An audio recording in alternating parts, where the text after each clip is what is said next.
sommes à présent en plateau avec Louis-Antoine Michelet, analyste indépendant. Bonjour Louis-Antoine. Bonjour Nicolas. Alors vous allez nous parler aujourd'hui de Tipiak. Tipiak que tout le monde connaît, ou en tout cas on a vu les publicités à la télévision. C'est une société d'agroalimentaire spécialisée dans les produits d'épicerie, mais également pas mal de plats cuisinés surgelés. Exactement, deux activités chez Tipiak, deux activités principales, le sec et le froid. Tipiak, c'est un groupe donc agroalimentaire, comme vous l'avez dit, familial, créé en 1967, qui est rentré en bourse en 1988, donc il y a une réelle expérience des marchés financiers. Tipiak aujourd'hui, c'est 7 sites de production et 4 familles de produits, donc l'épicerie panification, donc le sec, et les traiteurs pâtissiers et les plats cuisinés surgelés, donc le froid. Le chiffre d'affaires en 2017 se répartit par circuit de distribution entre les grandes et moyennes surfaces, 53% du chiffre d'affaires, les circuits spécialisés, 27%, donc en l'occurrence c'est Picard, l'international, on verra que le levier réside selon moi dans ce circuit-là de distribution, la restauration hors domicile 8% et le secteur industriel. Tipiak sur 10 ans, puisque donc j'ai analysé les comptes sur 10 ans, de 2007 à 2017, et ce qui en ressort, c'est que malgré une hausse de chiffre d'affaires de 28%, une hausse de la marge brute et de la valeur ajoutée de 23% et de 16,1%, eh bien on remarque que bien, le BE et le REX et le résultat net cèdent respectivement, vous voyez, cèdent 11,3, 43 et 28,5, ce qui fait en valeur relative des baisses assez importantes, puisque l'EBITDA cède 3,22 points, l'EBIT cède quasiment 4 points et la marge nette annuelle 1,67. On peut le voir à travers donc, les tableaux qui sont ici, on voit qu'effectivement, que ce soit au niveau des marges ou au niveau de la rentabilité également, qui permet rentabilité économie nette et des capitaux propres, qui nous permet de définir un effet de levier, eh bien on part du principe, on voit que tous ces agrégats, tous ces indicateurs sont en baisse. Comment, pourquoi, comment est-ce qu'on peut expliquer ça? Eh bien écoutez, j'ai trouvé sur le site de l'Association nationale des industries agroalimentaires une étude, alors qui date d'août 2018, mais qui est relativement pour moi récente et surtout qui permet de comprendre empiriquement comment se comporte Tipiak et comment se comporte le marché. Eh bien ce qu'on remarque, c'est une dégradation de la conjoncture donc pour ce secteur-là, avec un creusement du déficit commercial, une baisse de la consommation et une baisse de la production.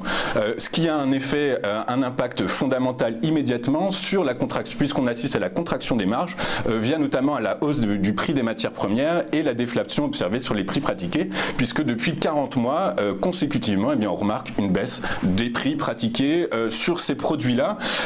Donc ce sont les petits tableaux que je vous ai mis ici. Celui qui me semble être important et qui me semble avoir pas mal de sens, c'est celui qui est en bas à gauche, qui permet de comprendre l'effet ciseau qui a eu lieu entre le poids des dépenses par les ménages des dépenses préengagées et le poste des dépenses alimentaires. Eh bien on voit que alors c'est une très longue période, on est sur quasiment 30 ans, eh bien on voit que l'effet ciseau aujourd'hui, les ménages consacrent moins de 10% de leur budget à l'agroalimentaire. Peut-être juste préciser, donc le graphique bleu et le graphique jaune, à quoi correspondent l'un et l'autre? Alors le graphique jaune, la courbe jaune, c'est les dépenses préengagées, donc les dépenses préengagées, c'est tout ce qui est lié à un contrat. Par exemple, la redevance télévisuelle, c'est un contrat que vous payez tous les ans, eh bien c'est considéré...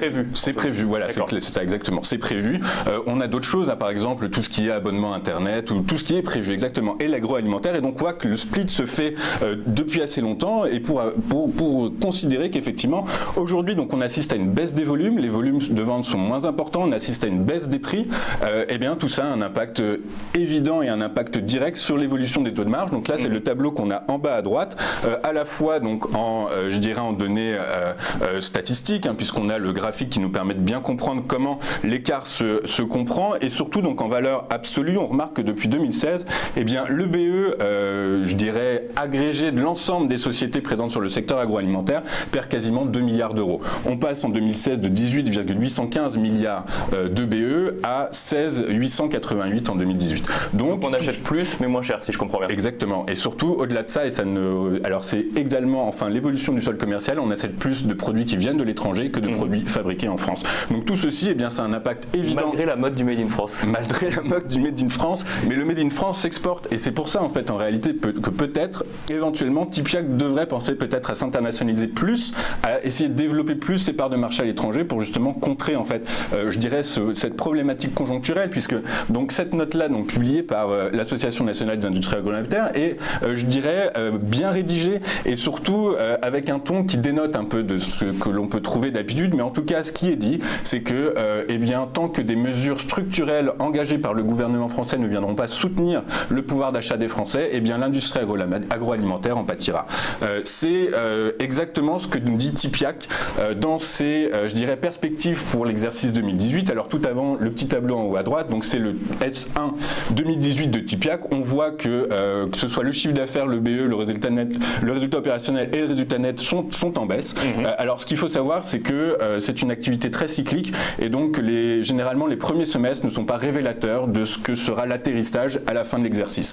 C'est très clair, hein, il suffit de voir qu'en 2017, donc le chiffre d'affaires est de 198 millions d'euros, quand le S1 2017 est de 82,1 millions d'euros. Donc il ne suffit pas de multiplier par 2 le S1 pour avoir le chiffre d'affaires total sur l'exercice. Donc en 2018, Tipiak nous dit qu'il attend une légère croissance soutenue par des campagnes publicitaires et promotionnelles. Ce que vous avez dit, tout le monde a entendu cette pub avec ces Bretons et leurs chapeaux. Voilà. La poursuite de renforcement des partenariats stratégiques avec des enseignes qualitatives, donc on pense notamment à Picard, et enfin la poursuite du programme d'investissement destiné à l'amélioration des performances industrielles, puisque c'est une société qui investit énormément. L'année dernière, en 2016, on était à 10 millions d'investissements, en 2017 on est à 8, donc on est dans une logique d'investissement lourd et très probablement pour, je dirais, améliorer, renforcer la qualité industrielle de son outil. Ceci étant, Tipiak, je dirais de façon assez transparente, nous explique que ces perspectives seront, je dirais, atteignables si les volumes de vente augmente, si les prix arrêtent de baisser, et donc tout ceci c'est repris effectivement par l'étude qu'on a vue précédemment, donc Tipiak est clair. Tipiak est clair. Ceci étant, alors il faut regarder le petit graphique en dessous, donc le petit cercle rouge c'est selon moi donc l'œil du cyclone de la crise des subprimes.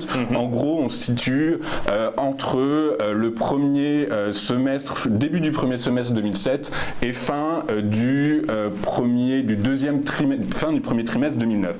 Le titre perd 45%, son benchmark est un peu plus de 55%. Et ce qu'on remarque, c'est que pour son degré de résilience, c'est assez long, dans la mesure où il a fallu 36 trimestres, c'est quasiment 10 ans, pour récupérer, pour revenir en fait à ces niveaux de valorisation avant la crise des subprimes. Donc c'est une société industrielle lourde, il faut le savoir. Donc le graphique, le parcours boursier, un Tipiak sur 3 ans prend 2,63. Sur 6 mois, la société perd 14,75 et depuis le 1er janvier 2018, la société cède 15,49. Un peu comme d'habitude, donc j'ai essayé de valoriser la société. Et ce dont je me suis rendu compte, à la fois donc par la technique des multiples et par la technique des CF, mais également par un ratio qu'on appelle le PEG, qui est un ratio qui permet de définir si le titre est survalorisé, bien valorisé ou sous-valorisé. Le calcul du PEG, j'arrive à peu près à 1,60, ce qui fait que quand on est au-dessus d'un, on considère que le titre est survalorisé. Donc ça, c'est un premier indicateur. Deuxième indice, la valorisation par les multiples. Par les pairs, je suis à 64,06 € le titre, ce qui fait un multiple de 13,9. Par les l'EBITDA, je suis à 83,53, ce qui me fait une moyenne de 73,80 € le titre. Ce matin, alors vendredi à la clôture, on était à 78. Le titre prend ce matin, je crois qu'on est à 78,40 ou 78,60. Et par les DCF, donc je suis à 75,77, calculé sur 10 exercices, avec une croissance moyenne de chiffre d'affaires de 4,5. Une marge opérationnelle calculée entre 2,52 et 3,89, puisqu'on a vu précédemment que macroéconomiquement, eh bien, les sociétés présentes sur le secteur de l'agroalimentaire ont du mal à dégager des marges. Et donc, si on tire ce constat sur 10 ans, eh bien, il est difficile d'aller chercher au-delà de 4% de marge.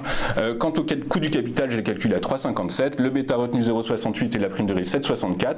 Donc, par les DCF 75,77, ce qui fait que par la moyenne, je dirais DCF plus multiple, j'arrive à un niveau de cours de 74,78 € le titre. Ce qui est plutôt, du coup, par rapport au marché actuel, on est plutôt sur une survalorisation, une sous-valorisation du marché? Moi, je pense qu'on est dans une légère survalorisation en fait, du titre, dans la mesure où finalement, les perspectives de Tipiak sont intéressantes, mais les catalyseurs, j'en ai pas identifié de réels. C'est-à-dire qu'elle est plus en réaction face aux tendances de marché, plus qu'elle n'essaye de le contourner, ou tout du moins de créer du levier sur ce qui a été remarqué. Et donc, ce qui fait que, eh bien, c'est difficile aujourd'hui d'identifier des catalyseurs existants, à part, donc je vous dis, le degré l'international, bien sûr, l'international, qui n'était pas marqué dans les perspectives d'ailleurs, qu'ils ont communiqué. Bien, il dit potentiellement. C'est important. Je pense qu'il faut effectivement sortir de cette sclérose typique du marché français, et également, donc c'est l'innovation. Ça passe par innover, proposer de nouveaux produits régulièrement, et qui donc peut-être mettent effectivement en avant le Made in France, qui pourrait être un levier intéressant. Merci beaucoup, Louis-Antoine Michelet, moi qui vous je remercie, rappelle Nicolas. que vous êtes analyste indépendant.